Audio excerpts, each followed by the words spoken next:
Na druhú základnú školu Jana Šermu 6 v Michalovciach prišli vojenskí záchranári.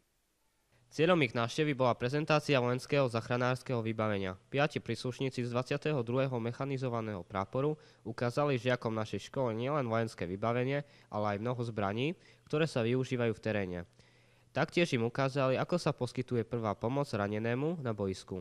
Mali pre žiakov pripravené mnohé aktivity, do ktorých sa mohli zapojiť, ako napríklad práca s mapou, skladanie zbraní, maskovanie alebo prezentácia vojenského oblečenia.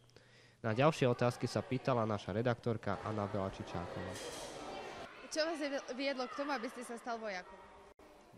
K vojsku ma priviedla zelená farba, obľúbenosti a hlavne slúžiť vlasti. Takže toľko k tomu. Ako dlho ste vojakom? Vojakom som od svojich 14 rokov. Mám vyštudovanú vojenskú strednú školu v Liptovskom Mikuláši.